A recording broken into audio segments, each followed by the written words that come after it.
Embrasse-moi, supplia-t-elle dans un souffle. Vite, avant qu'il ne soit trop tard. On approchait déjà de la porte. Personne ne m'a jamais embrassé, dit la jeune Apache. Le cow-boy se pencha et l'embrassa. La main du marchand se figea à mi-chemin de la pièce, ses yeux rivés sur Sterling Maddox avec quelque chose qui ressemblait à un avertissement ou peut-être de la peur. Quand Sterling mentionna qu'il avait pris la piste nord à travers le canyon, le visage de l'homme se vida de toutes couleurs. Il se pencha plus près, sa voix tombant à un murmure à peine audible, « N'approchez pas de la cabane à la porte rouge. Cette femme qui y vit, elle n'est pas normale. Les gens qui s'approchent trop d'elle, ils ne reviennent pas les mêmes. Certains ne reviennent pas du tout. » Sterling aurait dû écouter. La tempête arriva plus vite qu'il ne s'y attendait. La pluie transforma la piste en boue. Des éclairs zébraient le ciel de cicatrices blanches et déchiquetaient. Son cheval trébucha, manquant de le jeter à travers les trompes d'eau. Il la vit. Une cabane, petite, isolée, à peine visible à travers l'averse, et sur la porte, délavée mais indubitable, une tache de peinture rouge. Il n'avait pas le choix. La tempête empirait. Quand il frappa, la porte ne s'ouvrit que de quelques centimètres. Le visage d'une femme apparut dans l'entrebâillement, ses yeux sombres brûlant d'un mélange de fureur et de terreur. Elle était jeune, Apache, avec de longs cheveux noirs plaqués contre son visage par la pluie qui s'infiltrait par le toit. Sa main serrait un couteau, les jointures blanches. « Vous devez partir tout de suite. » Sa voix était ferme, mais sa respiration ne l'était pas. Sterling leva lentement la main. « J'ai juste besoin d'un abri jusqu'à ce que la tempête passe. Je ne causerai pas de problème. » C'est ce qu'ils disent tous. Ses yeux passèrent derrière lui, scrutant l'obscurité comme si elle s'attendait à ce que quelque chose d'autre émerge de la pluie. Quelque chose de pire qu'un étranger. Le vent hurla, claquant un volet contre le mur de la cabane. Son cheval hennit de panique. La mâchoire de la femme se crispa. Elle le regarda. Le regarda vraiment. Et pendant un bref instant, quelque chose vacilla sur son visage. La solitude. Brute et désespérée. Puis cela disparut derrière ce mur de colère. 1 heure. Vous restez près de la porte. Vous ne posez pas de questions. Vous ne me regardez pas. Et quand la pluie s'arrêtera, vous partirez. Et vous oublierez que cet endroit existe. Elle recula, ouvrant la porte juste assez pour qu'il puisse se glisser à l'intérieur. La cabane était plus petite qu'elle ne paraissait de l'extérieur. Une seule pièce, un feu crépitant doucement dans l'âtre de pierre, des herbes séchées suspendues au plafond, et sur les murs, quelque chose d'étrange. Des marques, des douzaines, gravées profondément dans le bois. Des entailles, comme si elles comptaient quelque chose, des jours, des années, autre chose. Sterling resta près de la porte, l'eau dégoulinant de son manteau. Elle se déplaça vers le coin opposé, gardant la pièce entre eux, le couteau toujours à la main. Elle ne le quitta pas des yeux. Pas une seule fois. Le silence s'étira, lourd, inconfortable. Mais en dessous, autre chose. Une attention qui n'avait rien à voir avec la peur. « Pourquoi vivez-vous seul ici ?» Les mots sortirent de sa bouche avant qu'il ne puisse les retenir. Ses yeux brillèrent. « J'ai dit, pas de questions. » Le marchand a dit, « Les gens ne reviennent pas les mêmes. » Qu'est-ce qu'il voulait dire? Elle se détourna, faisant face au mur. Ses épaules étaient rigides, sa respiration courte. Quand elle parla à nouveau, sa voix était différente, plus calme, brisée. Parce que je leur fais voir des choses qu'ils ne veulent pas voir. Je leur fais ressentir des choses qu'ils ont passé toute leur vie à fuir. Et ils me détestent pour ça. Sterling fit un pas en avant. Pas grand-chose, juste assez pour tester la limite. Ne. Sa main se resserra sur le couteau, mais elle ne se retourna pas. N'approchez pas, mais il le vit maintenant. Le tremblement dans ses doigts. La façon dont elle se tenait, comme si elle contenait à peine quelque chose. Elle n'avait pas peur de lui. Elle avait peur de ce qui pourrait arriver s'il restait. Dehors, la tempête faisait rage. À l'intérieur, quelque chose de bien plus dangereux commençait à se développer. Parce que Sterling Maddox avait enfreint la première règle, il avait posé des questions. Et maintenant, il ne pouvait s'empêcher de se demander quelles autres règles étaient sur le point de se briser avant la fin de la nuit. Et pourquoi, malgré tous les avertissements, malgré la peur dans ses yeux, malgré le couteau dans sa main, il ne voulait pas partir. La pluie martelait le toit de la cabane comme un millier de poings en colère. Sterling se tenait immobile près de la porte, l'eau formant une flaque à ses pieds, la regardant se mouvoir dans les ombres. Elle ne l'avait pas regardé à nouveau depuis qu'elle l'avait laissé entrer. Elle gardait simplement ce couteau à la main, le dos tourné, les épaules aussi rigides que du fer. Le feu crépitait. Dehors, le tonnerre roulait à travers le canyon. Il compta les secondes entre l'éclair et le son. L'orage était maintenant juste au-dessus. Il n'allait nulle part. Vous pouvez vous asseoir. Sa voix coupa le silence. Plate et froide. Restez simplement de ce côté. Sterling s'assit sur un tabouret en bois brut près de la porte. La cabane était sobre. Une paillasse dans le coin. Une petite table avec une assiette et une tasse ébréchée. De la viande séchée suspendue au chevron. Les herbes et ses marques sur les murs. Des centaines, gravées profondément. Délibérément. Depuis combien de temps vivez-vous ici? Elle se tourna alors, et il vit son visage en entier pour la première fois à la lueur du feu. Elle était plus jeune qu'il ne l'avait pensé, peut-être 22 ans. Mais ses yeux paraissaient anciens, hantés, beaux d'une manière qui lui serra la poitrine. 3 ans seul. C'est ainsi que ça doit être. Pourquoi? Parce que les gens craignent ce qu'ils ne comprennent pas, sa mâchoire se serra. Et je leur fais comprendre des choses qu'ils ont passé toute leur vie à prétendre ne pas exister. Sterling se pencha légèrement en avant. Comme quoi? Elle s'approcha, juste de 2 pas, mais c'était comme si elle avait traversé un abîme. Le couteau étincela à la lueur du feu. Elle s'arrêta à la lisière des ombres, le visage à moitié éclairé. Comme le fait qu'ils sont vides à l'intérieur, qu'ils ont épousé la mauvaise personne, qu'ils meurent lentement dans des vies qu'ils détestent. Je les regarde, et ils se voient en reflet, complètement nus, et ils ne le supportent pas, sa voix était ferme, mais quelque chose en dessous tremblait. Pas de la peur, quelque chose de brut, une solitude si profonde qu'elle s'était calcifiée en armure. Alors ils vous disent maudite. Elle eut un rire amer et sec. Ils me traitent de pire que ça. La dernière personne qui est venue ici était une femme de la colonie. Elle a dit que je lui avais mis des idées en tête. Que je l'avais poussée à quitter son mari. Elle regarda Sterling droit dans les yeux. Je n'ai rien mis dans sa tête qui n'y était pas déjà. Je ne lui ai simplement pas menti à ce sujet. La pluie s'intensifia, battant contre les murs. Une fuite s'ouvrit dans un coin. L'eau gouttait régulièrement dans un seau en bois. Elle se déplaça pour l'ajuster et, un instant, son corps fut si proche que Sterling sentit son odeur. Sauge et fumée et quelque chose de sauvage qu'il ne pouvait nommer. Son pouls s'accéléra sans sa permission. Elle se figea, sentant le changement dans l'air entre eux. Ses yeux se posèrent sur les siens. Ne quoi? Quoi que vous pensiez en ce moment, arrêtez d'y penser. Mais elle ne s'écarta pas. Ne leva pas le couteau. Resta simplement là, la respiration courte. Son corps tendu comme une corde d'arc. Le feu projetait des ombres dansantes sur son visage. Une mèche de cheveux mouillés était collée à sa joue. Les doigts de Sterling le démangeaient de la repousser.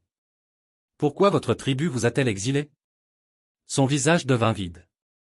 De la pierre taillée. Ce ne sont pas vos affaires. Était-ce à cause de ça? Parce que vous dites la vérité aux gens? Quelque chose vacilla dans son expression. Une douleur, rapide et vive. Ma mère était apache. Mon père était un homme de passage qui est parti avant ma naissance. La tribu me tolérait, mais ils ne m'ont jamais accepté. Quand j'ai atteint l'âge du mariage, personne n'a voulu de moi. Ils disaient que j'étais souillé, que j'apporterais le malheur à tout homme assez courageux ou assez fou pour essayer. Elle se détourna, sa voix baissant encore plus. Alors je suis parti avant qu'il ne puisse me chasser. Mieux vaut choisir son propre exil que d'attendre qu'il le fasse. Sterling se leva lentement, chaque mouvement délibéré. Et vous êtes ici depuis 3 ans, seul, jamais parti. Où irais-je? Elle ne se retourna pas, c'est tout ce que j'ai. Ce n'est pas vivre. C'est juste survivre. Ses épaules se raidirent. Qu'est-ce que vous en sauriez? Plus que vous ne le pensez. Elle se retourna vivement pour lui faire face, et le regard dans ses yeux faillit lui arrêter le cœur. Fureur et chagrin et faim, tout mélangé. Vous ne savez rien de moi. Vous ne savez pas ce que c'est d'être seul si longtemps qu'on en oublie le son de la voix d'une autre personne. De passer des jours sans parler parce qu'il n'y a personne à qui parler. De se demander si on va mourir ici et que personne ne le saura jamais ou ne s'en souciera. Sa voix se brisa sur le dernier mot, à peine. Mais Sterling l'entendit. La tempête faisait rage dehors, mais à l'intérieur de la cabane, autre chose se construisait, quelque chose de plus dangereux que le vent ou la pluie. Elle se tenait là, respirant fort, le couteau tremblant dans sa poigne, non pas de peur, mais de l'effort de tout retenir. Et Sterling réalisa avec une certitude absolue que rester ici cette nuit pourrait être la chose la plus imprudente qu'il ait jamais faite. Parce que le marchand avait raison. Les gens qui s'approchaient d'elle ne revenaient pas les mêmes. Et il commençait déjà à le sentir. L'attraction, le besoin de combler la distance entre eux, de voir ce qui se passerait s'il le faisait. Le silence qui suivit ces paroles était plus lourd que la tempête. Sterling regardait sa poitrine se soulever et s'abaisser. Regardait la façon dont elle serrait ce couteau comme si c'était la seule chose qui la maintenait attachée à la terre. Il aurait dû détourner le regard. Aurait dû respecter la limite qu'elle avait tracée. Mais il ne pouvait pas, vous êtes en train de le faire en ce moment. Sa voix était rauque. Accusatrice. Me regardez comme ça. Comme quoi? Comme si vous voyiez quelque chose. Ses yeux se plissèrent. Tous ceux qui me regardent comme ça finissent par me détester pour ça. Peut-être qu'ils se détestent eux-mêmes. Pas vous. Elle rit, mais il n'y avait pas d'humour dedans. Vous pensez être différent? Vous pensez pouvoir le supporter? Sterling fit un pas de plus. Elle ne recula pas, resta simplement là, la tension irradiant d'elle comme de la chaleur. Je pense que vous êtes seul depuis si longtemps que vous vous êtes convaincu que vous le méritez. Son visage rougit de colère. Vous ne savez pas de quoi vous parlez. Alors prouvez-moi le contraire. Le défi flottait entre eux. Elle le fixa, ses yeux sombres cherchant quelque chose sur son visage. De la moquerie peut-être, ou de la pitié. Elle ne trouverait ni l'un ni l'autre. Sterling avait appris il y a longtemps que la solitude reconnaissait la solitude, et il se voyait reflété en elle exactement comme elle l'avait décrit, nu, complètement exposé. La tempête choisit ce moment pour s'intensifier. Un coup de tonnerre si fort qu'il secoua les murs de la cabane. Le feu crépita, projetant des ombres folles. Elle tressaillit légèrement, et le couteau glissa de ses doigts. Il tomba sur le sol entre eux avec un bruit sec. Aucun d'eux ne bougea pour le ramasser. Pourquoi êtes-vous vraiment ici? Sa voix était plus calme maintenant, la colère se drainant en autre chose. L'épuisement. La résignation. Dans ce territoire, les hommes comme vous ne se contentent pas de errer dans les canyons et les tempêtes. Sterling passa une main dans ses cheveux mouillés. Je me dirigeais vers le nord. Pour travailler dans un ranch au-delà de la crête. Il marqua une pause, pesant la quantité de vérité à lui donner. Et peut-être que j'en avais marre de dormir dans des camps. Marre des voix qui n'ont pas d'importance. Marre de vivre en faisant semblant, sans rien ressentir vraiment. Son expression changea, s'adoucit d'une fraction. Alors vous fuyez aussi. Je ne fuis pas, je me déplace. Il y a une différence. Y en a-t-il? Elle inclina la tête, l'étudiant.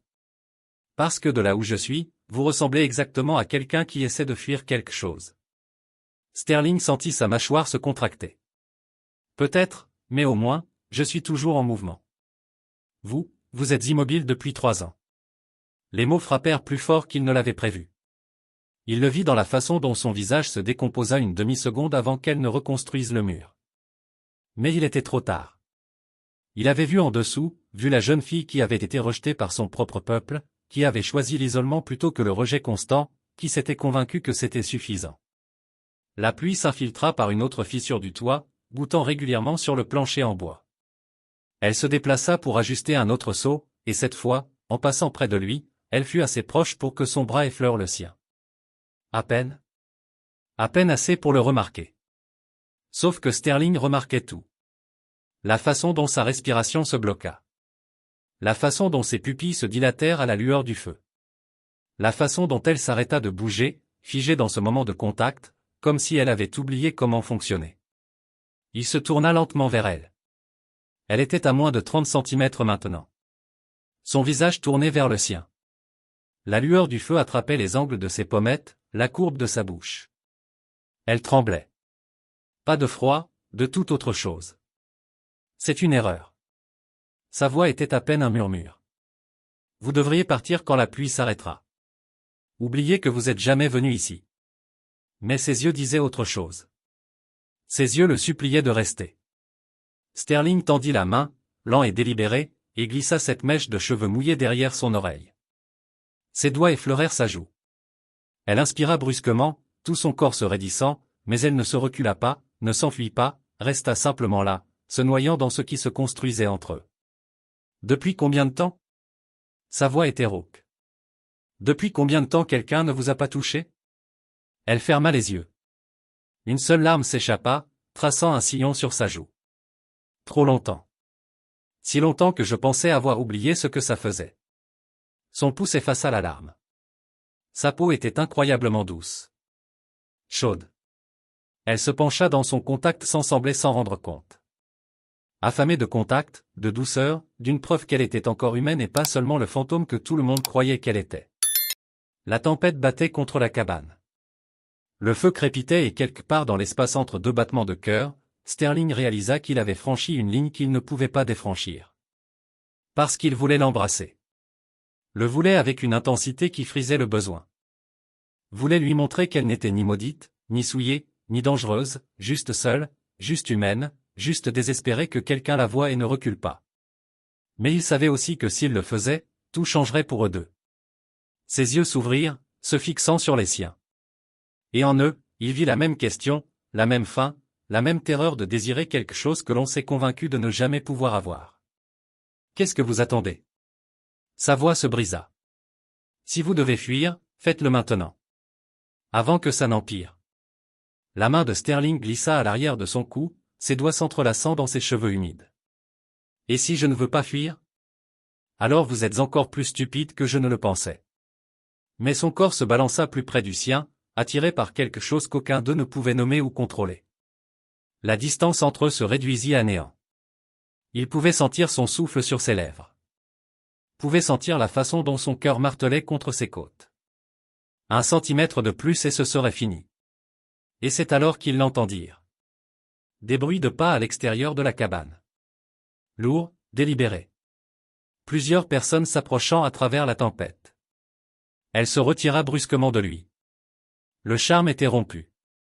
Ses yeux s'écarquillèrent de quelque chose qui ressemblait à de la panique. Éloignez-vous de la fenêtre, maintenant. Sterling ne discuta pas. Il se déplaça avec elle vers le coin opposé de la cabane. Alors que les pas se faisaient plus forts, plus proches. Elle attrapa son bras, le tirant vers le bas derrière la table. Sa poigne était de fer. Tout son corps vibrait de tension. Qui est-ce? Des gens de la colonie. Sa voix était à peine audible. Ils viennent parfois, cherchant quelqu'un à blâmer quand les choses tournent mal. À travers les interstices des murs en bois, Sterling pouvait distinguer des formes. 3 hommes, peut-être 4. Leur voix portait à travers la tempête, en colère et pâteuse. Ivres. Cela les rendait plus dangereux. On sait que tu es là-dedans. La voix d'un homme, rauque et méchante. Sors de là, sorcière. On veut te parler. Elle pressa son dos contre le mur, les yeux fermés, respirant par le nez. Sterling vit sa mâchoire se serrer. Vit la façon dont ses mains se crispèrent en poing. Ce n'était pas de la peur. C'était de la rage contrainte au silence. La femme de mon frère l'a quitté. L'homme dehors donna un coup de pied dans la porte. Elle a dit que tu lui avais dit de le faire. A dit que tu l'avais regardé et que tu lui avais fait voir des choses. Je n'ai jamais parlé à la femme de votre frère. Sa voix résonna, claire et forte, malgré le tremblement que Sterling pouvait sentir parcourir son corps, pressé contre le sien. Elle est venue ici une fois. Je lui ai donné de l'eau. C'est tout. Tu mens. Une autre voix se joignit. Tu mets des idées dans la tête des gens. Tu leur fais faire des choses qu'ils ne feraient pas normalement. Sterling la sentit s'affaisser légèrement contre lui. Elle avait déjà entendu ça. Combien de fois? Combien de nuits s'était-elle cachée dans cette cabane pendant que les gens la blâmaient pour leurs propres échecs et faiblesses? Elle doit payer. Une troisième voix, plus jeune, plus en colère. Ma sœur ne veut plus se marier à cause d'elle. Dit qu'elle ne s'enfermera pas dans une vie qu'elle ne veut pas. Ce sont ses mots. Son poison. La porte trembla alors que quelqu'un essayait le loquet. Sterling l'avait verrouillée en entrant, mais elle ne tiendrait pas longtemps contre des hommes déterminés. Il la regarda dans l'obscurité, vit la résignation dans ses yeux. Elle avait déjà décidé qu'elle ne pouvait pas combattre cela, qu'elle le méritait d'une manière ou d'une autre. Quelque chose de chaud et de féroce traversa sa poitrine. Restez ici. Il se leva avant qu'elle ne puisse l'arrêter.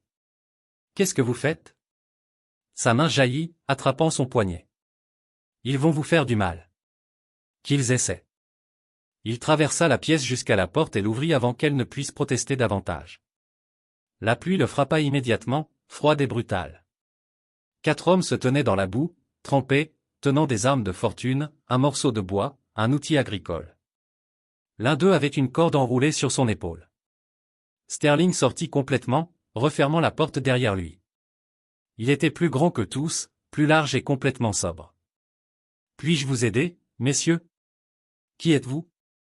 Le plus âgé, le frère, plissa les yeux vers lui à travers la pluie. Qu'est-ce que vous faites ici? Je m'abrite de la tempête. Comme vous devriez le faire au lieu de harceler une femme qui vit seule. Vous ne comprenez pas, le plus jeune s'avança. Elle est dangereuse. Elle empoisonne les esprits. Sterling croisa les bras. Il me semble que le seul poison ici, c'est le whisky sur votre haleine et la lâcheté dans vos cœurs. Vous êtes des hommes adultes qui blâment une femme pour vos propres échecs. Surveillez votre langage. La main du frère se resserra sur sa massue en bois. Vous ne savez pas ce qu'elle a fait. Je sais exactement ce qu'elle a fait. Rien. La voix de Sterling devint plus basse, plus dure. La femme de votre frère est partie parce qu'elle était malheureuse. Votre sœur ne veut pas se marier parce qu'elle est assez intelligente pour vouloir plus que ça. Et vous êtes tous ici sous une tempête, ivres et en colère, parce que c'est plus facile de blâmer quelqu'un d'autre que de vous regarder en face. Les hommes bougèrent, mal à l'aise. Le porteur de corde jeta un coup d'œil aux autres. Peut-être qu'on devrait y aller. Non. Le visage du jeune homme se tordit de fureur. Il la défend. Probablement sous son charme, lui aussi. Il n'y a pas de charme. Sterling fit un pas en avant. Il y a juste une femme qui essaie de survivre et une bande de lâches qui ne supportent pas la vérité. Le jeune homme frappa. Sterling le vit venir, fit un pas de côté et attrapa son poignet. Il le tordit juste assez pour faire tomber l'outil agricole dans la boue. L'homme poussa un cri, reculant en titubant. Partez maintenant. La voix de Sterling porta par-dessus la tempête. Tous, et ne revenez pas, le frère aîné hésita, le calcul dans les yeux. Mais 3 de ses compagnons reculaient déjà, le combat se vit en 2. Finalement, il cracha dans la boue. Ce n'est pas fini. Si, ça l'est. Sterling tint bon jusqu'à ce qu'ils se retournent et disparaissent dans l'obscurité. Leurs jurons furent avalés par le tonnerre. Il resta là sous la pluie un long moment, laissant son rythme cardiaque ralentir, s'assurant qu'ils étaient vraiment partis. Puis il se retourna vers la cabane. Elle se tenait dans l'embrasure de la porte, silhouettée par la lumière du feu, le fixant comme s'il était quelque chose qu'elle n'avait jamais vu auparavant. Il marcha vers elle, l'eau ruisselant de ses cheveux, ses vêtements plaqués à son corps. Pourquoi avez-vous fait ça? Parce que c'était la bonne chose à faire. Personne n'a jamais fait la bonne chose pour moi avant. Sa voix se brisa sur le dernier mot. Personne ne m'a jamais défendu. Pas une seule fois. Sterling s'arrêta devant elle, assez près pour voir les larmes se mêler à la pluie sur son visage. Eh bien, je viens de le faire. Et je le referai. Elle le regarda un long moment, quelque chose changeant derrière ses yeux, quelque chose de fondamental. Puis elle s'écarta, le laissant rentrer dans la chaleur. Il franchit le seuil, et elle referma la porte derrière eux, faisant glisser le verrou avec des mains tremblantes. Quand elle se tourna pour lui faire face, tout avait changé. Les murs qu'elle avait construits autour d'elle avaient maintenant des fissures, assez larges pour qu'il puisse voir à travers, assez larges pour qu'il puisse tendre la main s'il osait. Vous êtes trempé. Sa voix était plus douce maintenant, plus gentille. Vous devez enlever ces vêtements mouillés avant de geler. Le pouls de Sterling s'accéléra malgré le froid. Et ensuite? Elle ne répondit pas, se contenta de se diriger vers le feu, ajoutant du bois, attisant les flammes. Mais quand elle se retourna vers lui par-dessus son épaule, la chaleur dans ses yeux n'avait rien à voir avec le feu et tout à voir avec ce qui allait se passer ensuite. Sterling retira son manteau trempé, le suspendant à une cheville près de la porte. Sa chemise collait à sa peau, froide et lourde. Elle l'observait de l'autre côté de la pièce, son expression illisible à la lueur du feu. Puis elle se dirigea vers un coffre en bois dans le coin, en sortant une couverture usée. « Tenez, dit-elle en l'attendant, mais sans s'approcher. C'est tout ce que j'ai. » Il traversa l'espace entre eux, prenant la couverture de ses mains. Leurs doigts s'effleurèrent. Elle ne se retira pas cette fois. Resta simplement là, le regardant avec ses yeux sombres qui en voyaient trop. « Merci pour ce que vous avez fait dehors. » Sa voix était calme. « Je sais que ça vous a mis en danger. » Sterling drapa la couverture sur ses épaules. Ces hommes étaient ivres et stupides. Pas un grand risque. Ils reviendront. Peut-être pas ce soir, mais ils reviendront. Ils le font toujours. Elle enroula ses bras autour d'elle, paraissant soudain plus petite, plus jeune. Et la prochaine fois, vous ne serez pas là pour les arrêter. Alors ne restez pas ici. Venez avec moi quand la tempête se calmera. Elle eut un rire amer et triste. Où irai-je? Je n'ai ni famille, ni tribu, ni place dans aucun des deux mondes. Cette cabane est tout ce que j'ai. Ce n'est pas une vie. C'est une prison. Peut-être. Mais c'est la mienne. Elle se détourna de lui, retournant vers le feu. Au moins ici, je sais à quoi m'attendre. Dehors, je ne ferai qu'échanger un type de solitude contre un autre. Sterling retira sa chemise mouillée, la lumière du feu projetant des ombres sur sa poitrine. Il la vit lui jeter un coup d'œil, puis détourner rapidement le regard, mais pas avant qu'il n'ait surpris la rougeur qui montait à son cou. « Quel âge aviez-vous quand vous avez quitté votre tribu ?»« 17 ans. » Elle garda les yeux sur les flammes. « J'atteignais juste l'âge où il s'attendait à ce que je me marie, mais personne n'a voulu de moi. Il disait que j'étais maudite à cause de mon père. » Sans mêler, souillé. Sa voix devint plate. Il y a eu un homme qui a proposé. Il avait 40 hivers, il était méchant. Tout le monde savait qu'il battait sa première femme avant sa mort. La mâchoire de Sterling se serra. Il voulait que vous l'épousiez. Ma mère m'a supplié d'accepter. Elle disait que c'était ma seule chance, que personne d'autre ne voudrait jamais de moi. Elle marqua une pause, ses épaules se voûtant. Alors j'ai fui. Au milieu de la nuit, j'ai pris ce que je pouvais porter et je n'ai jamais regardé en arrière. Et votre mère? La voix de Naëli tomba à un murmure à peine audible. Je ne sais pas si elle est encore en vie. Je ne sais pas si elle m'a jamais pardonné d'être partie, d'avoir choisi ça plutôt que la vie qu'elle voulait pour moi. Sterling s'approcha, attiré par la douleur brute dans sa voix. Vous avez choisi la survie plutôt qu'une mort lente. Il n'y a pas de honte à ça. N'est-ce pas? Elle se tourna pour lui faire face, et il vit des larmes couler sur ses joues. Quel genre de personne abandonne sa propre mère? Quel genre de fille choisit la solitude plutôt que le devoir? Le genre qui connaît sa propre valeur.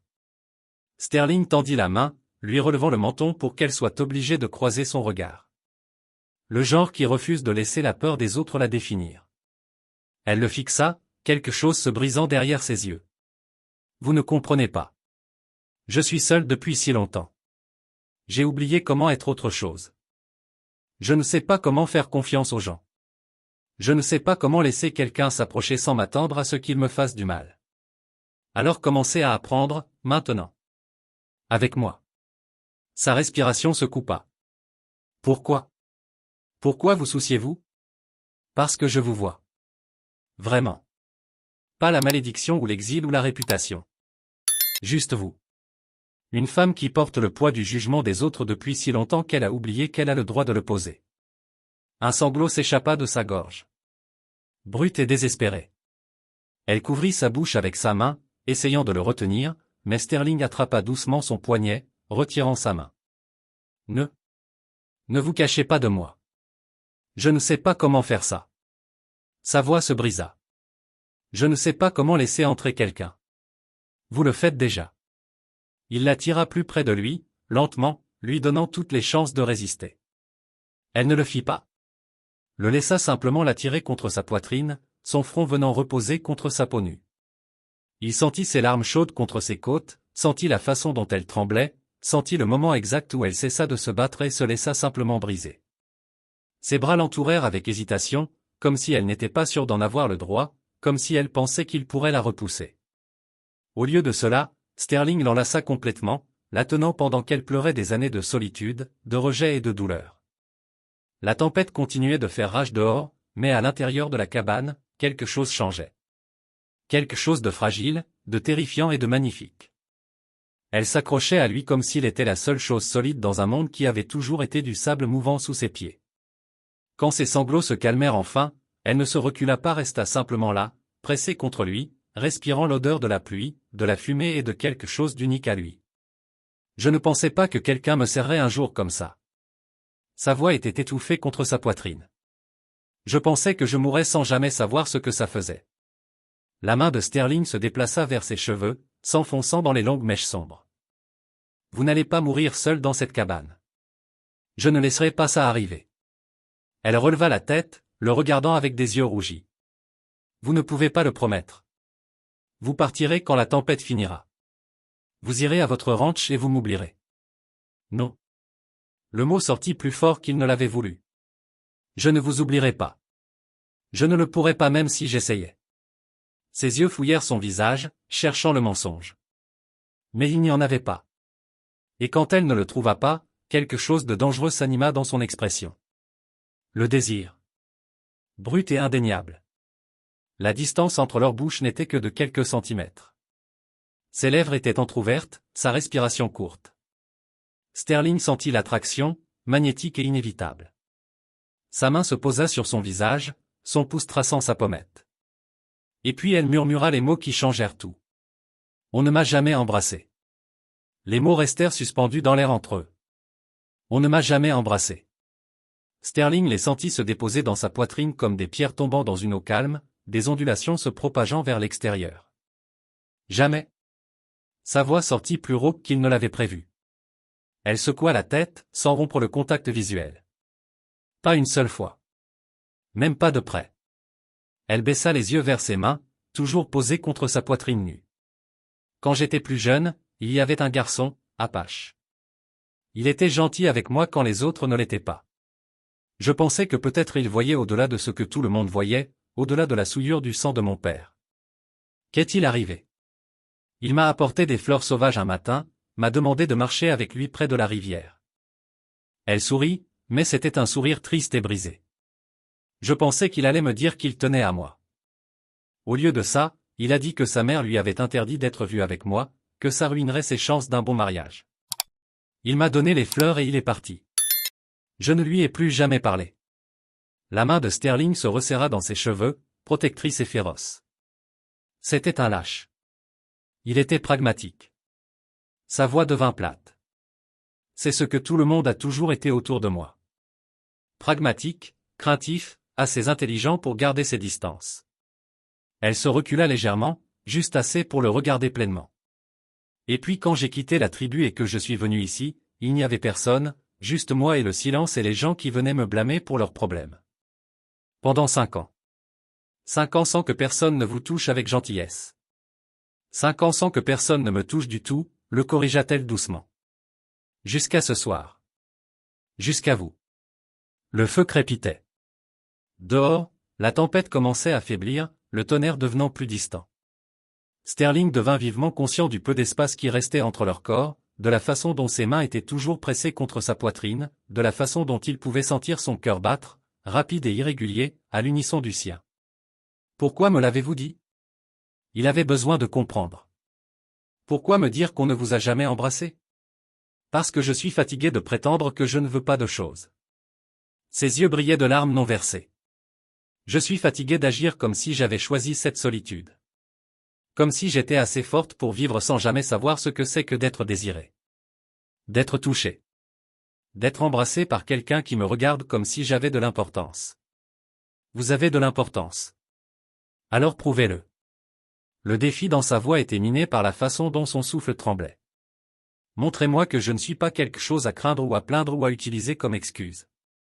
Montrez-moi que je suis juste une femme qui mérite d'être traitée comme si elle avait de la valeur.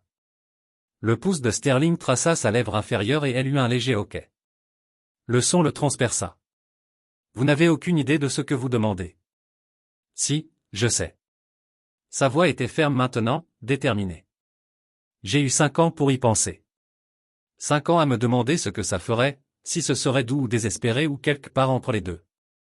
Si je saurais quoi faire, ou si je me ridiculiserais. Sa main se leva pour couvrir la sienne, pressant sa paume plus fermement contre sa joue. Je vous demande d'arrêter de me faire me poser la question. Sterling sentit quelque chose se fissurer dans sa poitrine. Cette femme qui avait été rejetée, isolée et blâmée pour le simple fait d'exister se tenait là, lui demandant d'être la première personne à l'embrasser, lui confiant quelque chose qu'elle n'avait jamais donné à personne. Le poids de cette responsabilité était écrasant. « Et si je vous fais du mal ? Et si vous ne le faites pas ?» rétorqua-t-elle. « Et si c'est la seule chance que j'ai de me sentir comme une femme normale ? D'avoir quelque chose de beau au lieu de simplement survivre ?» Il voulait lui dire que c'était trop rapide, qu'ils ne se connaissaient que depuis quelques heures, que ce genre d'intensité n'était ni normal ni durable. Mais en la regardant dans les yeux, il vit la vérité. Le temps n'avait pas d'importance. Pas quand on avait été seul si longtemps que chaque moment de connexion ressemblait à une vie entière compressée en quelques secondes. Je ne veux pas profiter de la situation. Sa voix était tendue. Vous êtes vulnérable en ce moment, émotive. Je ne veux pas que vous le regrettiez demain. Demain, je serai toujours seul dans cette cabane. Demain, vous serez parti. Et ce ne sera plus qu'un souvenir. Ses doigts se crispèrent contre sa poitrine. Mais au moins, j'aurai le souvenir. Au moins, je saurai ce que ça a fait, pour une nuit. S'il vous plaît, ne m'enlevez pas ça en étant noble. Sterling ferma les yeux, luttant pour garder le contrôle. Chaque instinct lui hurlait de combler la distance restante, de lui donner ce qu'elle demandait, de se perdre dans la chaleur et le désir qui irradiait de son corps. Mais il savait aussi qu'une fois cette ligne franchie, il n'y aurait pas de retour en arrière pour aucun d'eux. Quand il ouvrit les yeux, elle le regardait avec quelque chose qui ressemblait à du désespoir. « S'il vous plaît. » Le mot était à peine un murmure. « Ne me forcez pas à vous supplier. » Cela le brisa. L'idée que cette femme fière et féroce supplierait pour quelque chose d'aussi simple qu'un baiser. Quelque chose qu'elle aurait dû connaître il y a des années. Quelque chose qui lui avait été refusé par les préjugés, la peur et la cruauté. Sa main glissa à l'arrière de son cou, ses doigts s'enfonçant dans ses cheveux. Sa respiration se coupa. Ses yeux s'écarquillèrent, et pendant un instant, ils restèrent là, suspendus dans l'espace entre le désir et la possession. Puis il la tira plus près, éliminant les derniers centimètres entre eux. Son corps fondit contre le sien, doux, chaud et tremblant. Il pouvait sentir chaque courbe d'elle pressée contre lui. Pouvait sentir la façon dont elle respirait à peine, attendant qu'il fasse le dernier geste. Sa bouche plana au-dessus de la sienne. Si près qu'il pouvait goûter son souffle. Si près que lorsqu'il parla, ses lèvres effleurèrent les siennes à chaque mot. « Vous êtes sûr ?» Sa réponse fut de se hisser sur la pointe des pieds, comblant la distance qu'il avait laissée entre eux. Mais avant que leurs lèvres ne puissent se rencontrer, un bruit venant de l'extérieur les figea tous les deux. Des chevaux. Plusieurs chevaux et des voix appelant son nom. Forte, en colère, plus nombreuse qu'auparavant. Elle se retira brusquement de lui, le charme rompu. Son visage devint pâle. Combien ? Sterling se dirigea vers le mur, regardant à travers une fente dans le bois. 8, peut-être 10. Certains à cheval. Ils portent des torchets. Ses mains se mirent à trembler. Ils vont la brûler. La cabane. Ils l'ont déjà menacée, mais cette fois, ils vont vraiment le faire. Pas tant que je suis là. Sterling attrapa sa chemise humide, la remettant. Où est la sortie de derrière ? Il n'y en a pas, sa voix était creuse. J'ai construit cette cabane moi-même. Une porte, une fenêtre. Je n'ai jamais pensé que j'aurais besoin de m'échapper. Alors nous nous battrons. Elle eut un rire amer et défaitiste. Avec quoi ? Vous n'avez pas d'armes. J'ai un couteau. Contre 10 hommes avec des torchets et de la rage et probablement plus de whisky. Elle s'assit sur le sol, enroulant ses bras autour de ses genoux. C'est ce que je mérite. C'est ce que j'ai toujours mérité. Ne dites pas ça. Sterling s'accroupit devant elle, lui saisissant les épaules. Vous ne méritez pas ça. Vous ne l'avez jamais mérité. Dehors, les voix se firent plus fortes. Sors de là, sorcière. On te donne une dernière chance. Sors ou on te fait sortir par le feu. Naëlie leva les yeux vers Sterling, des yeux qui avaient déjà abandonné. Vous devriez partir. Dites-leur que vous n'étiez qu'un voyageur. Que je vous ai retenu ici contre votre volonté. Ils vous laisseront partir. Je ne vous laisserai pas, vous devez le faire. Sa voix se brisa. Je ne vous laisserai pas mourir pour moi. Je n'en vaux pas la peine. Sterling la releva, la forçant à le regarder. Écoutez-moi. Vous en valez la peine. Vous valez la peine qu'on se batte pour vous. Vous valez la peine qu'on vous protège. Et je ne vais nulle part. Des larmes coulaient sur son visage. Pourquoi? Pourquoi feriez-vous ça pour quelqu'un que vous venez de rencontrer? Parce qu'au cours des dernières heures, j'ai vu plus d'humanité en vous que chez la plupart des gens que j'ai connus toute ma vie. Parce que vous méritez que quelqu'un soit avec vous au lieu d'être contre vous. Parce que quand je vous regarde, je ne vois pas une malédiction ou une menace. Je vois une femme qui a été assez courageuse pour survivre quand le monde entier lui disait qu'elle ne le devrait pas, elle le fixa. Quelque chose changea dans son expression, passant de la résignation à quelque chose de plus féroce. Quelque chose qui ressemblait à de l'espoir. Qu'est-ce qu'on fait? On leur parle. Sterling se dirigea vers la porte. On essaie d'abord la raison. Si ça ne marche pas, on trouvera un autre moyen. Ils n'écouteront pas la raison. Ils ne le font jamais. Alors on les forcera à écouter. Il tendit la main vers le verrou, puis s'arrêta, se retournant vers elle. Quoi qu'il arrive dehors, je veux que vous sachiez quelque chose. Vous m'avez demandé de prouver que vous aviez de l'importance. C'est déjà le cas. Plus que vous ne le savez. Avant qu'elle ne puisse répondre, il ouvrit la porte et sortit dans la nuit. La pluie avait cessé, laissant tout humide et froid. Les hommes étaient disposés en demi-cercle, les torchers projetant des ombres folles sur leurs visages, plus nombreux que Sterling ne l'avait compté. Au moins 12. Le frère aîné de tout à l'heure se tenait à l'avant, une torche dans une main et une longue lame dans l'autre. Tu aurais dû partir quand tu en avais l'occasion, étranger. Maintenant, tu fais partie de ça. Partie de quoi? Sterling garda une voix calme. De vous qui brûlez la maison d'une femme parce que vous avez trop peur d'affronter vos propres échecs. Elle t'a corrompu. Le jeune de tout à l'heure s'avança. Tout comme elle corrompt tout le monde. Elle doit être chassée ou réduite au silence de façon permanente. Et vous pensez que ça vous rend juste? Sterling secoua la tête. Ça fait de vous des meurtriers. Des lâches qui se cachent derrière le nombre parce que vous êtes trop faible pour affronter une seule femme. Cette femme a détruit des familles. Un homme plus âgé prit la parole. Sa voix tremblait d'émotion. Ma fille ne me parle plus à cause d'elle. Elle dit que je lui ai menti toute sa vie sur ce qui compte. Peut-être que c'est le cas, le défia Sterling. Peut-être que votre fille a enfin vu la vérité et que vous ne le supportez pas, la vérité est un poison quand elle sort de sa bouche. Le frère leva sa torche plus haut. Dernière chance. Écarte-toi ou brûle avec elle. Sterling sentit Naëlie se placer derrière lui. Elle tremblait, mais elle se tenait droite, le menton levé. Vous me voulez? Très bien. Je viendrai, mais vous le laissez partir. Il n'a rien à voir avec ça. Non. La main de Sterling jaillit en arrière, saisissant son poignet. Soit nous restons tous les deux, soit nous partons tous les deux.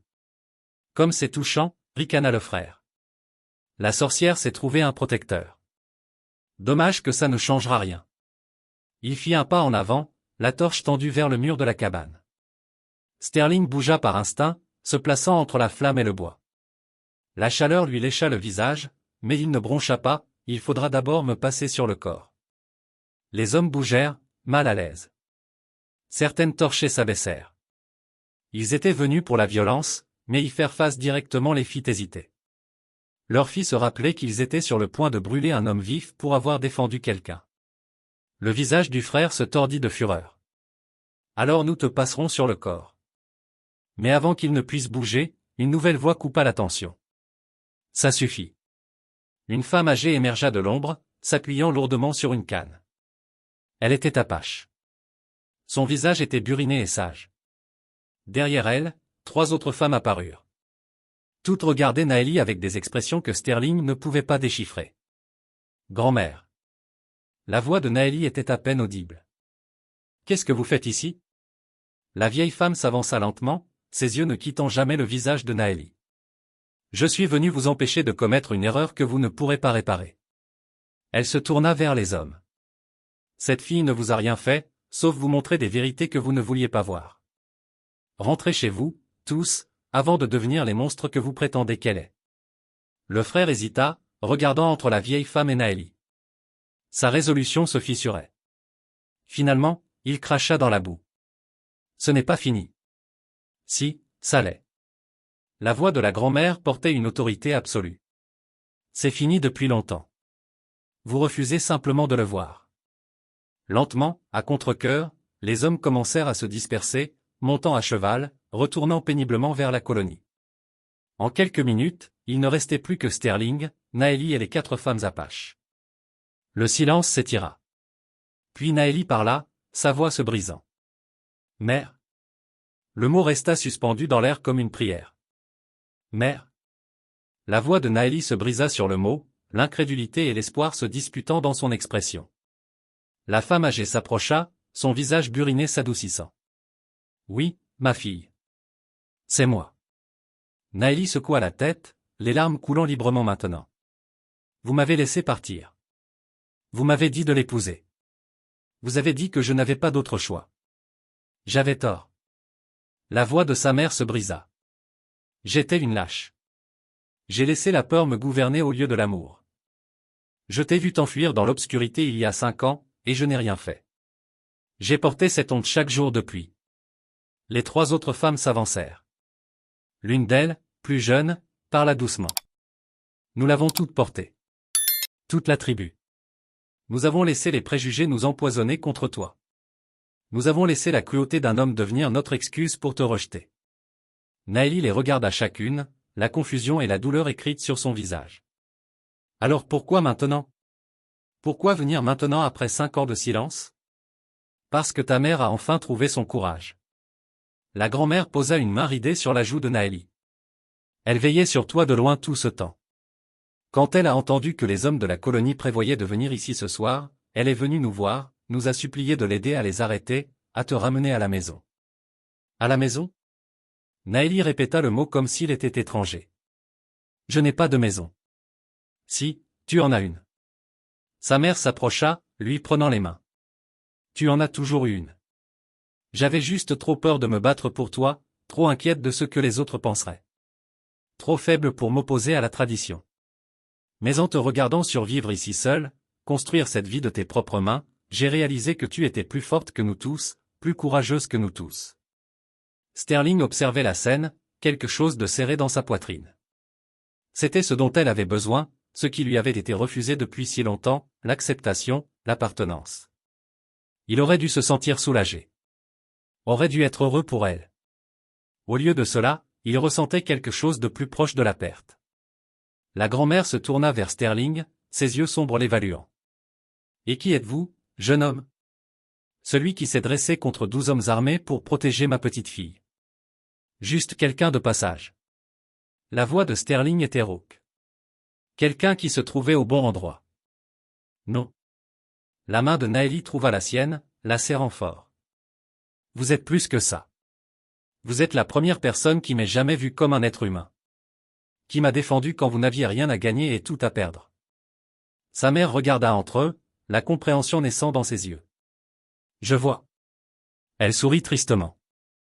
Alors je vous dois aussi des remerciements, pour avoir donné à ma fille quelque chose que j'aurais dû lui donner il y a des années. Protection, respect, gentillesse. Les autres femmes commencèrent à retourner vers leurs chevaux. Nous devrions rentrer avant l'aube. Ils s'inquiéteront. L'une d'elles regarda Naëli. Viendras-tu avec nous? Ta place est toujours là. Si tu la veux, nous avons préparé un espace pour toi. Naëli regarda la cabane derrière elle. 5 ans de solitude contenus dans ces murs de bois. 5 ans de survie, d'isolement et d'attente de quelque chose qui n'est jamais venu. Puis elle regarda Sterling et il vit la question dans ses yeux. Que se passe-t-il maintenant? Sa mère sembla comprendre. Nous attendrons près des chevaux. Pour te laisser le temps de rassembler ce dont tu as besoin. Elle toucha le visage de Naëli une dernière fois. Quoi que tu décides, sache que je t'aime. Je t'ai toujours aimé. J'étais juste trop brisé par ma propre peur pour le montrer. Les femmes se retirèrent dans l'ombre, laissant Sterling et Naëli seuls devant la cabane. Les torchets avaient été éteintes. Seule la lumière des étoiles restait, perçant à travers les nuages qui se dissipaient. Vous devriez aller avec elle. Sterling força les mots à sortir. C'est ce que vous vouliez. Un endroit où appartenir. Est-ce que c'est le cas? Naëlie s'approcha de lui. Parce qu'il y a 1 heure, tout ce que je voulais, c'était sentir que quelqu'un me voyait. Que quelqu'un me désirait. Que quelqu'un pensait que je valais plus que l'exil, le blâme et la solitude. Vous avez ça maintenant. Votre famille est revenue pour vous. C'est vrai. Sa main se posa sur sa poitrine, juste au-dessus de son cœur. Mais vous étiez là en premier. Vous vous êtes battu pour moi quand vous n'aviez aucune raison de le faire. Vous m'avez tenu quand j'étais brisé. Vous m'avez fait ressentir des choses que je pensais ne jamais ressentir. Sa voix tomba à un murmure. Et vous étiez sur le point de m'embrasser avant qu'il n'arrive. Le souffle de Sterling se coupa. Naëlie. Personne ne m'a jamais embrassé. Elle le dit clairement maintenant. Le regardant droit dans les yeux. Pas une seule fois en 22 ans. Pas quand j'étais jeune et pleine d'espoir. Pas quand je pensais que quelqu'un pourrait s'en soucier. Pas même quand j'ai supplié l'univers pour un seul moment où je me sentirais désiré. Sa main glissa jusqu'à son cou. Et maintenant, j'ai un choix. Je peux retourner dans une tribu qui m'a rejeté et qui essaie seulement maintenant de se racheter. Ou je peux rester ici avec le souvenir de la seule personne qui m'a vu en premier, qui m'a désiré en premier, qui m'a fait croire que je valais la peine qu'on se batte pour moi. Vous méritez plus qu'un souvenir. La voix de Sterling était tendue. Vous méritez une vraie vie, un vrai avenir. Alors donnez-moi quelque chose de réel maintenant. Donnez-moi cette seule chose avant que tout ne change. Avant que je doive prendre des décisions impossibles et trouver ma place. Ses yeux brillaient. S'il vous plaît, ne me faites pas passer 5 autres années à me demander quel goût aurait eu votre baiser. La résolution de Sterling s'effondra complètement. Sa main se posa sur son visage, son pouce essuyant une larme. Vous êtes sûr? Je n'ai jamais été plus sûr de quoi que ce soit. Il se pencha lentement, lui donnant toutes les chances de changer d'avis, de se reculer, de décider que ce n'était pas ce qu'elle voulait vraiment. Mais elle ne bougea pas, inclina simplement son visage vers le sien, ses yeux se fermant en un battement de cils, ses lèvres s'entr'ouvrant légèrement en anticipation. Quand sa bouche rencontra enfin la sienne, ce fut doux, tendre, tout ce que son premier baiser aurait dû être et n'avait jamais été. Elle haleta contre ses lèvres, ses mains agrippant sa chemise comme s'il était la seule chose solide dans un monde qui chavirait. Il l'embrassa lentement, profondément, versant tout ce qu'il ne pouvait pas dire dans ce seul moment parfait. Elle lui rendit son baiser avec un désespoir qui lui brisa le cœur, comme si elle essayait de mémoriser chaque sensation. La chaleur, la pression, la façon dont ses lèvres bougeaient contre les siennes, son goût, le sentiment d'être désiré si intensément que rien d'autre n'existait. Quand ils se séparèrent enfin, tous deux respirant fort, elle ouvrit les yeux. Des larmes coulaient sur ses joues, mais elle souriait. Merci d'avoir été le premier. D'en avoir fait quelque chose de beau au lieu de quelque chose dont j'ai dû me contenter. Sterling appuya son front contre le sien, essayant de mémoriser ce moment, sachant que c'était peut-être tout ce qu'ils auraient jamais.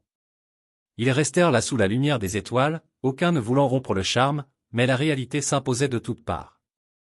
Sa mère qui attendait près des chevaux, son voyage vers le nord, la distance impossible entre ce qu'ils voulaient et ce que leur vie permettait. Que se passe-t-il maintenant?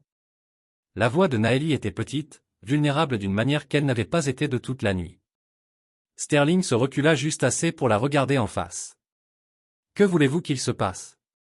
Je ne sais pas, elle regarda vers les chevaux, puis vers la cabane, puis vers lui. Pendant 5 ans, j'ai su exactement ce qu'était ma vie. Solitaire, mais simple. Sûr dans sa prévisibilité. Maintenant, tout est compliqué. Compliqué n'est pas toujours mauvais. N'est-ce pas? Elle recula, enroulant ses bras autour d'elle. Si je vais avec eux, je retourne dans une tribu qui m'a rejeté. Je passerai des années à prouver que je mérite une acceptation que j'aurais dû avoir dès la naissance. Si je reste ici, je suis toujours seul. Attendant toujours que des hommes avec des torchers reviennent. Sa voix se brisa. Et si je vais avec vous, je suis un étranger vers le nord, vers une vie dont je ne sais rien. La poitrine de Sterling se serra. Je ne vous ai jamais demandé de venir avec moi. Non, mais vous m'en avez donné envie. Vous m'avez donné envie de choses dont je m'étais convaincu que je n'avais pas besoin. La connexion, le contact, quelqu'un qui me regarde comme si je n'étais pas un fardeau ou une malédiction. Ses yeux rencontrèrent les siens. Féroces et effrayés. Vous m'avez redonné l'espoir. Et c'est la chose la plus cruelle que vous auriez pu faire.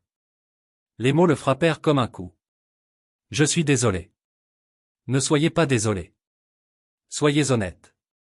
Elle s'approcha à nouveau, scrutant son visage. Si je vous demandais de rester, le feriez-vous? Pourriez-vous construire une vie ici avec moi? Dans cette cabane, dans ce territoire où tout le monde sait ce que je suis? Sterling voulait dire oui. Voulait tout lui promettre. Mais il avait appris il y a longtemps que les jolis mensonges étaient pires que les dures vérités. Je ne peux pas. J'ai du travail qui m'attend, des obligations, une vie que j'ai construite et que je ne peux pas simplement abandonner. Je sais, acquiesça-t-elle, l'acceptant même si la douleur traversait son visage. Je ne vous le demanderai pas, tout comme vous ne me demanderiez pas de vous suivre dans un endroit où je serais à nouveau une étrangère. Alors, où cela nous mène-t-il? Avec ce soir? Avec ça? Elle tendit la main, lui touchant doucement le visage. Avec le souvenir de quelqu'un qui m'a vu et qui n'a pas détourné le regard. C'est plus que ce que j'avais hier. La voix de sa mère flotta à travers la distance. Naëlie, l'aube arrive. Nous devons bientôt partir. Naëlie ferma les yeux, prenant une profonde inspiration. Puis elle les ouvrit, et Sterling vit qu'elle avait pris sa décision. Je vais avec eux, je retourne à la tribu. Bien. Le mot lui fit mal à dire, mais c'était la bonne chose à faire. C'est là que vous appartenez. Peut-être. Elle sourit tristement. Ou peut-être que je passerai le reste de ma vie à me demander ce qui se serait passé si j'avais été assez courageuse pour choisir quelque chose de différent. Mais au moins, j'aurai une famille. Au moins, je ne serai plus seule. Et la cabane? Brûlez-la. Sa voix était ferme. Je ne veux pas qu'elle reste ici comme un monument aux pires années de ma vie. Qu'elle se transforme en cendre et que quelque chose de nouveau pousse à sa place. Sterling hocha la tête. Je m'assurerai que ce soit fait correctement. Après que vous ayez pris ce dont vous avez besoin. Elle jeta un dernier regard à la cabane, puis s'en détourna délibérément. Il n'y a plus rien là-dedans dont j'ai besoin. Tout ce qui comptait, je le porte avec moi maintenant. Ils marchèrent ensemble vers les chevaux. Sa mère s'avança, le soulagement évident sur son visage. Tu rentres à la maison. Oui. La voix de Naëlie était plus forte maintenant. Mais j'ai des conditions. Pas de mariages arrangés. Personne ne me dira que je suis souillée ou maudite. Fini de cacher qui je suis pour que les autres soient à l'aise. Si je reviens, c'est en tant que moi-même. Entièrement. Ou pas du tout. Sa mère l'embrassa. Des larmes coulant. D'accord. Tout? Nous avons appris notre leçon. Nous ne ferons pas les mêmes erreurs. Les autres femmes amenèrent un cheval pour Naëlie. Elle monta avec grâce, s'installant en selle comme si elle y était née. Puis elle baissa les yeux sur Sterling une dernière fois. Merci pour tout. Pour m'avoir défendu, pour m'avoir vu, pour avoir été mon premier. Elle marqua une pause, l'émotion épaisse dans sa voix. Je ne vous oublierai pas, Sterling Maddox. Je ne vous oublierai pas non plus. Il tendit la main, lui serrant brièvement la sienne. Vivez bien, Naëlie. Soyez heureuse. Vous le méritez plus que quiconque que j'ai jamais rencontré. Elle hocha la tête, incapable de parler à travers ses larmes. Puis elle tourna son cheval et partit dans l'aube naissante avec sa mère et les autres femmes. Sterling les regarda jusqu'à ce qu'elles disparaissent derrière la crête, emportant avec elle la seule femme qui lui ait jamais donné envie de rester au même endroit. Quand le soleil se leva enfin à l'horizon, il se retourna vers la cabane. Il rassembla du bois sec, l'empilant soigneusement à l'intérieur. Puis il alluma le feu, regardant les flammes prendre et se propager, consumant la structure qui avait été à la fois sa prison et son sanctuaire. La cabane brûla rapidement, 5 ans d'isolement se transformant en fumée et en cendres. Sterling resta là jusqu'à ce qu'il ne reste plus que de la terre noircie et un souvenir. Puis il monta sur son cheval et se tourna vers le nord, vers le ranch, vers la vie qu'il avait construite, vers les obligations et un vide familier. Mais quelque chose avait changé en lui. Naëlie avait eu raison. Elle lui avait redonné l'espoir, l'avait fait ressentir, lui avait rappelé ce que c'était que de vouloir quelque chose de plus que le prochain travail, le prochain camp, la prochaine étape sans signification sur une route sans fin. 3 mois plus tard, Sterling se tenait dans la cour du ranch, terminant son travail de la journée. Le propriétaire s'approcha, une enveloppe à la main. « J'ai une lettre pour toi. Elle vient des territoires du Sud. » Sterling la prit, ne reconnaissant rien de l'écriture. À l'intérieur se trouvait une seule feuille de papier, les mots soigneusement formés. « Sterling, je voulais que tu saches que je vais bien. La tribu m'a pleinement accepté. Ma mère et moi reconstruisons notre relation. J'ai même commencé à enseigner aux jeunes filles à survivre seules, à être assez fortes pour choisir leur propre chemin. Je pense souvent à toi. Je me demande si tu penses à moi aussi. Je me demande si cette nuit a signifié autant pour toi que pour moi. Tu m'as rendu mon humanité alors que j'avais oublié que j'en avais une. Merci pour ça. Merci d'avoir été le premier. Et si jamais tu te retrouves à nouveau à voyager vers le sud, tu auras toujours une place ici. Tu auras toujours quelqu'un qui te voit exactement comme tu es. Avec gratitude et quelque chose de plus profond pour lequel je n'ai pas de mots, Naëlie. » Sterling lut la lettre 3 fois, mémorisant chaque mot. Puis il la plia soigneusement et la glissa dans sa poche, juste au-dessus de son cœur. Il regarda vers le sud, vers un territoire qu'il savait qu'il parcourait à nouveau un jour. Pas aujourd'hui, pas demain, mais un jour. Parce que certaines personnes vous changent. Certains moments comptent plus que des années entières, et certains baisers valent la peine de franchir n'importe quelle distance pour les revivre. Sterling Maddox sourit, le premier vrai sourire qu'il ait affiché depuis plus longtemps qu'il ne pouvait s'en souvenir, et retourna au travail. Mais maintenant, pour la première fois depuis des années, il avait un but vers lequel travailler, quelqu'un qui attendait, un endroit où appartenir, et cela faisait toute la différence. Si vous avez apprécié cette histoire, cliquez sur la vidéo sur votre écran maintenant pour regarder un autre conte inoubliable du Far West, où courage et connexion se heurtent de manière que vous n'auriez jamais imaginé. N'oubliez pas de vous abonner et d'envisager un super chat pour nous aider à continuer à vous apporter plus d'histoires comme celle-ci. Votre soutien est tout pour nous.